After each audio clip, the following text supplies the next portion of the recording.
नाशिकमधील लक्ष्मी ज्वेलर्स, सोने व चांदीचे उत्तम ठिकाण।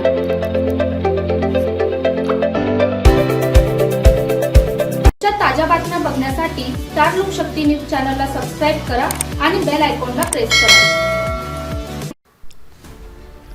कुटुंब बाहेरगावी गेल्याची संधी साधत अज्ञात चोरट्यांनी पंचवटीतील मखमलाबाद शिवार परिसरात घरफोडीच्या 2 घटना घडवून एकूण 3,80,000 रुपयांचा ऐवज लंपास केला। या घटनांमुळे परिसरातील नागरिकांमध्ये भीतीचे वातावरण निर्माण झाले आहे। पहिली घटना इंद्रप्रस्थ नगर, विठ्ठल पार्क, ताराई निवास, पेठ रोड, मखमलाबाद शिवार येथील रहिवासी कोमल वसंतराव रामटेके वय 32 यांच्या रो हाऊस मध्ये घडली। रामटेके हे पिंपळगाव गडुरेश्वर येथे कामानिमित्त गेले असताना अज्ञात चोरट्यांनी बंद घराच्या खिडकीचे ग्रिल वाकवून आत प्रवेश केला।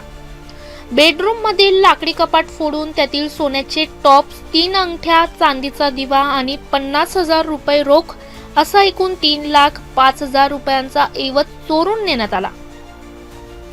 याच परिसरातील स्काय पार्क सोसायटी येथे राहणारे प्रभाकर पुंडलिक राऊत यांच्या घराचेही कुलूप तोडून चोरीचा प्रयत्न करण्यात आला। मात्र या ठिकाणी चोरट्यांच्या हाती नेमका किती ऐवज लागला याची माहिती मिळू शकली नाही। घरातील सामानाची मोठ्या प्रमाणावर उस्तारपास्तार करण्यात आली आहे। दरम्यान दुपारी घरफोडीची घटना अवध रो हाऊस, तवलीफाटा, पेठ रोड, मखमलाबाद शिवार येथे राहणारे दीपक बापूराव पवार वय 43 यांच्या घरी घडली।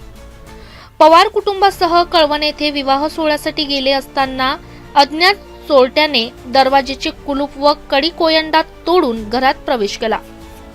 घरातून सोन्याचे टॉप्स, नथ, बाळी असा सुमारे 74,000 रुपयांचा ऐवज चोरून नेण्यात आला। या प्रकरणी मसरूळ पोलीस ठाण्यात गुन्हा दाखल करण्यात आला असून उपनिरीक्षक गावित व हवालदार चव्हाण पुढील तपास करीत आहेत।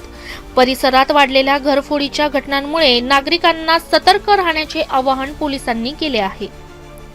ब्युरो रिपोर्ट रणजित झापलडेसह स्टार लोकशक्ती न्यूज, नाशिक।